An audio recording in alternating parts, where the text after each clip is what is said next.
Bruce Lee is barefoot on the sand when the laughter starts. Not loud at first. Not aggressive. Just careless. The kind of laughter that assumes it's safe. Bruce doesn't turn around immediately.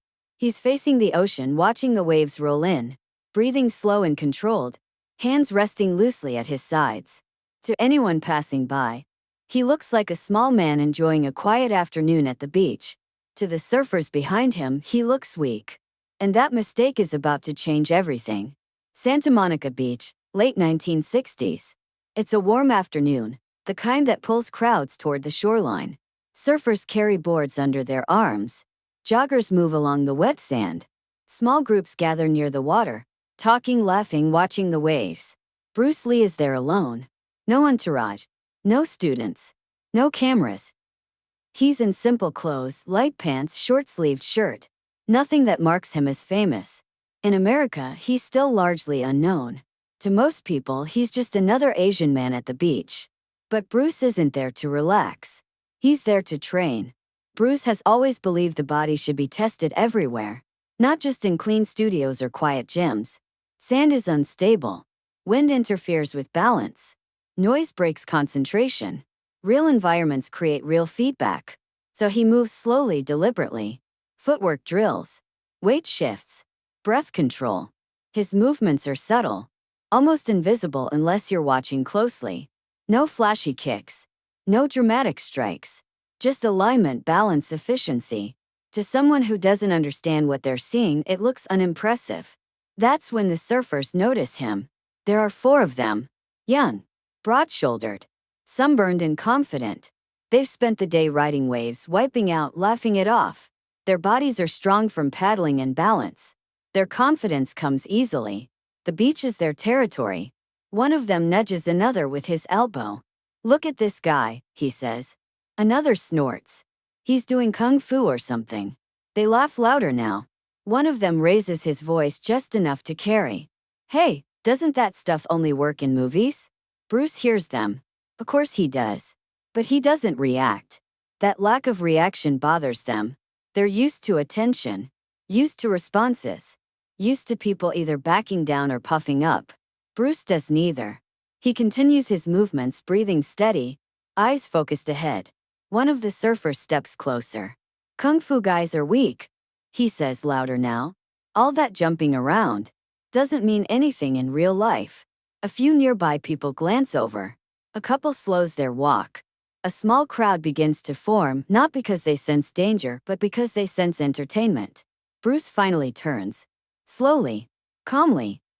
He looks at the surfers, not with anger, not with pride, just curiosity. "You think so?" he asks. His voice is soft. Almost polite. That surprises them. The lead surfer smirks. "Yeah," he says. "You're small. We're out here every day. Real strength. Not dance moves." Bruce nods. "I see," he says. He looks around briefly. Notices the crowd forming. Notices the uneven sand beneath his feet. Notices the wind. Then he looks back at the surfer. "How long?" Bruce asks. The surfer frowns. "How long what?" Bruce tilts his head slightly. "How long do you think it would take," he says, "for you to touch me?" The surfer laughs.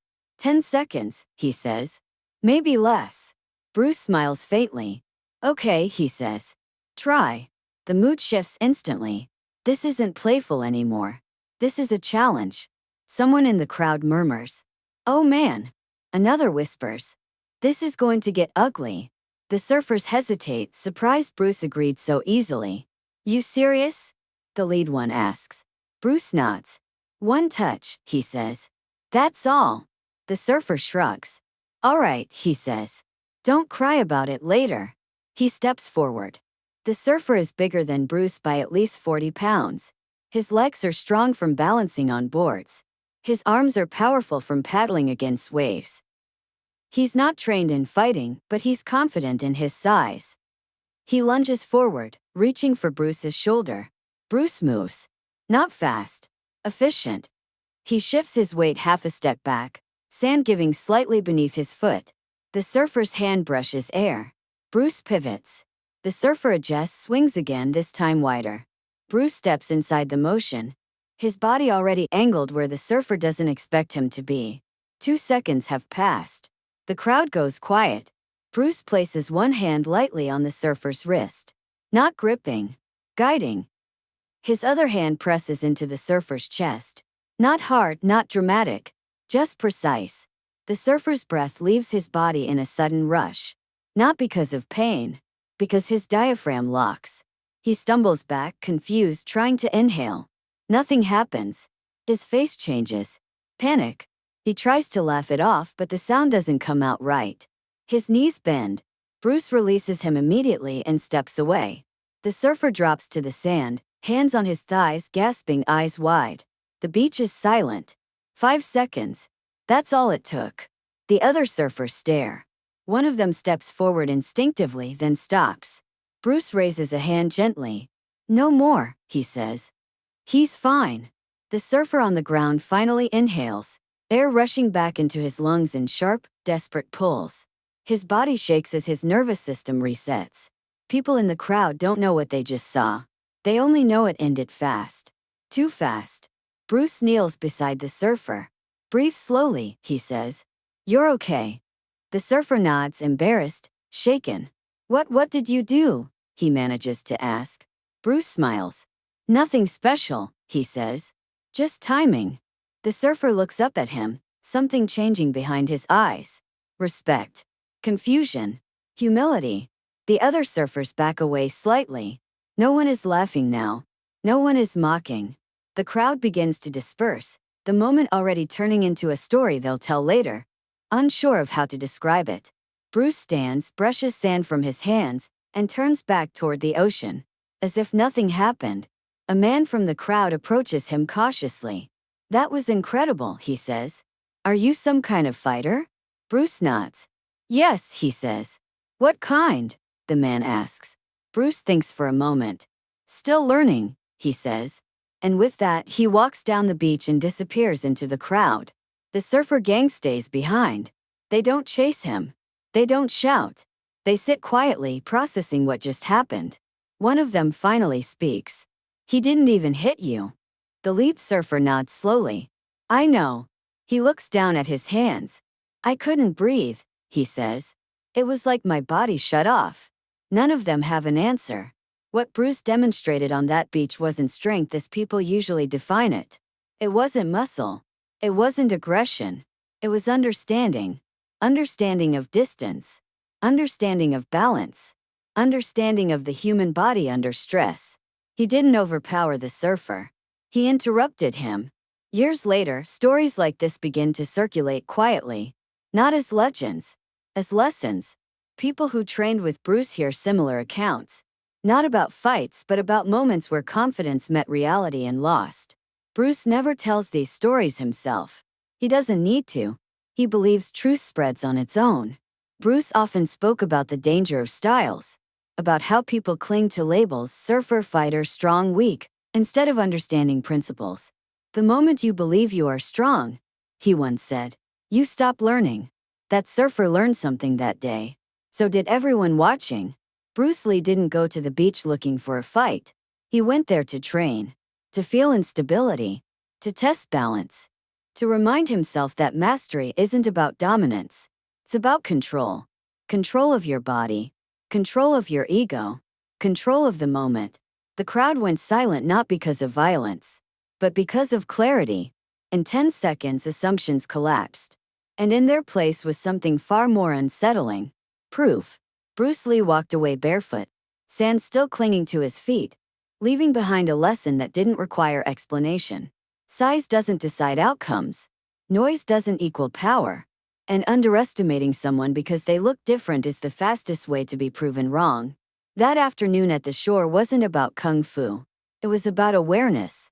And everyone who witnessed it felt the same thing as the waves kept rolling in. Something real had just happened, and it only took a few seconds to change everything. The beach returns to its normal rhythm within minutes. Waves crash. Seagulls circle. Someone laughs in the distance. A volleyball thuds against sand.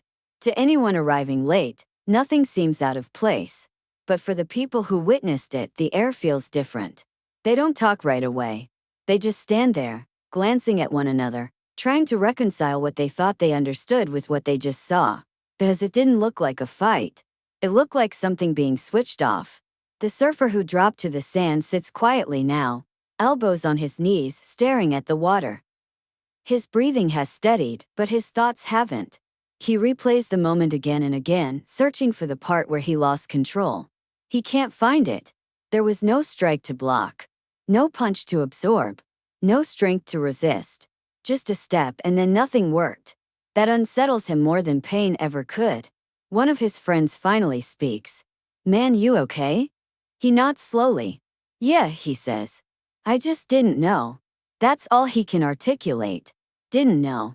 Later that evening, the surfers sit around a small fire farther down the beach.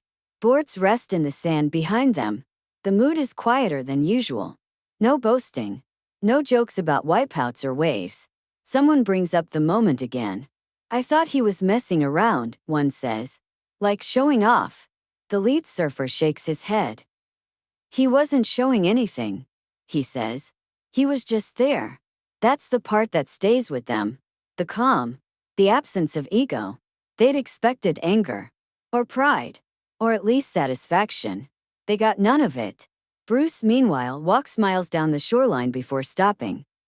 He removes his shirt, wrings out the sand, and continues training. The encounter doesn't linger in his body the way real fights sometimes do. But it lingers in his thoughts. Not because of danger. Because of misunderstanding. Bruce has spent much of his life being underestimated. Because of his size, his accent, his appearance, his refusal to fit neatly into categories. Moments like this don't surprise him anymore. But they still matter. Because every public misunderstanding of strength reinforces the same illusion. That power is loud. That confidence equals ability. That size decides outcomes. Bruce knows better. Years later, Bruce tells a student about training on unstable ground. "Sand teaches you honesty," he says. "You cannot cheat balance." He never mentions the surfers. He doesn't need to. The lesson isn't about confrontation. It's about awareness. Bruce explains that real ability doesn't announce itself. It adapts. It listens. It waits. Water doesn't argue, he says. It moves. That beach for him was always about movement, not dominance. One of the surfers eventually seeks out a martial arts school. Not immediately. Weeks later. After the embarrassment fades and curiosity replaces it. He doesn't ask to be tough. He asks to understand. That shift changes everything. Stories like the beach encounter don't spread loudly. They spread sideways. Through conversations. Through retellings softened by disbelief. Through people saying, "I saw something once that didn't make sense." Those stories accumulate quietly. And slowly Bruce Lee's reputation changes. Not as a fighter. As a presence. Someone who didn't need to prove anything but always could. Bruce Lee never returned to that beach to recreate the moment. He didn't need confirmation. He already knew what worked. The surfers never forgot it. Neither did the witnesses. Because in a world that constantly mistakes noise for power, silence can be shocking. That day no one was injured. No punches were thrown. No police arrived. No headlines were written. And yet, something fundamental shifted for everyone involved. They learned that strength isn't always visible. That control doesn't require aggression. That the most decisive moments often look uneventful. Until you understand what you're seeing. Bruce Lee walked away as he always did. Unbothered. Unchanged. Still learning. The beach absorbed the moment the way it absorbs everything else. But the people didn't. They carried it with them. 10 seconds was all it took. Not to dominate. Not to humiliate. But to dismantle an assumption. And that's why the crowd went silent. Because in those few moments, something deeper than a challenge was exposed. A misunderstanding about strength itself. And once that illusion cracks, it never quite goes back together the same way.